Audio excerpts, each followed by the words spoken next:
It's so early. So for today's topic, we are going to be discussing a super important aspect to making your videos go from something looking like this to this. Today, we're going to be talking about lighting.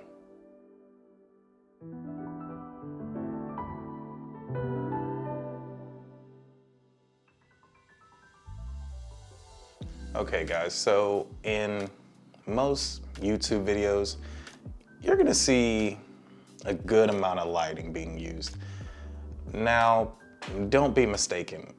Each light that you see or that you think you see or that's being used has its own specific purpose. It's not just for the looks. Even though the look is what you're going for, there's more to it than just throwing a light on.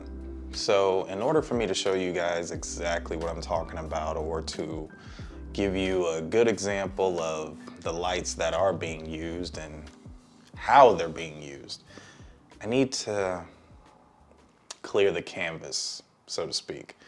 So let me just go ahead and go dark. So as you can see, or as you can't see, the best way to play off your light is to darken the room completely. So the first and most important light that we are going to discuss is the key light. So your key light is going to be your primary source of light, illuminating and exposing your subject the most. Now, your key light doesn't have to be a big light and light box combo. It can be something as simple as a RGB light or even window light. Just keep in mind, when you're using window light, you're obviously not in control of the light. So at that point, you're at the mercy of the sun and the clouds. Fair warning. So when it comes to the placement of your key light, what you want to do is have it in front of you at a good angle. What this does is it gives your subject some dimension. As you can see, on one side of my face, it's well exposed and the camera's able to see it. And on the other side, it's a bit darker, but not too much darker. Now, I know a lot of people, they don't like this look. So you can put the light in front of you, that's perfectly fine, but just understand, when you put the light in front of you, your subject's gonna appear to be flat. It's not gonna have any dimension to it, but that's okay, it's not a big deal at all. Okay, so you got your key light in place, but now you have this dark shadow casted over your face and you're not really feeling that look. So actually, hold on, let me just.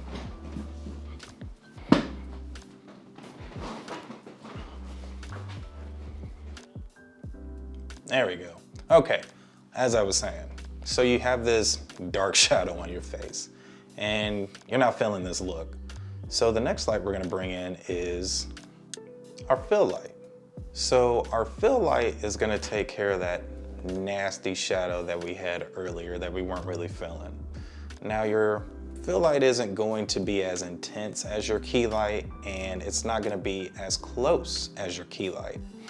Still, it's going to be at a good 45-degree angle, further away, less intense, not too bright. Definitely, I mean, I guess you could put it at the same brightness, but not as intense or as brighter, help me Lord, not as bright or brighter than your key light.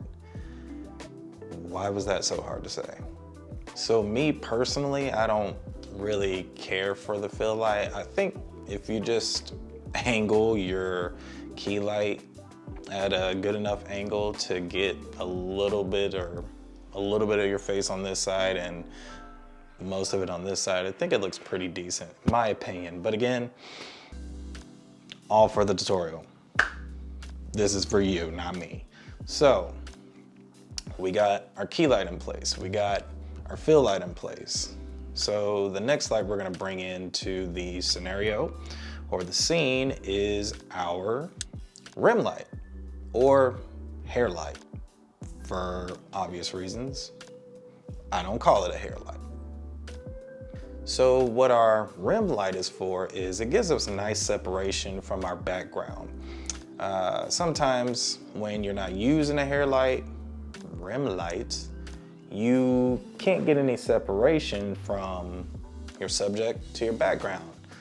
To put it simply, everything just looks mushed together. So that's what the hair light is for. It gives you separation from whatever's behind you.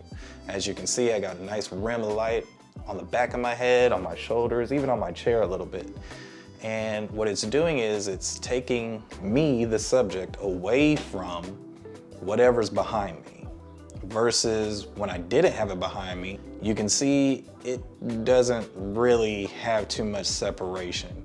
Now, like your key light and your fill light, it's gonna be at a 45-degree angle, or not so much really. It can be behind you at a 45-degree angle, and that'll do just fine. Me personally, I do like the rim light. I actually like setting it to different colors. I usually don't have it on a warm color like this, or even a colder color. I like to play with the colors and, I don't know, just make it interesting. Red, blue, green, whatever I'm feeling for the day.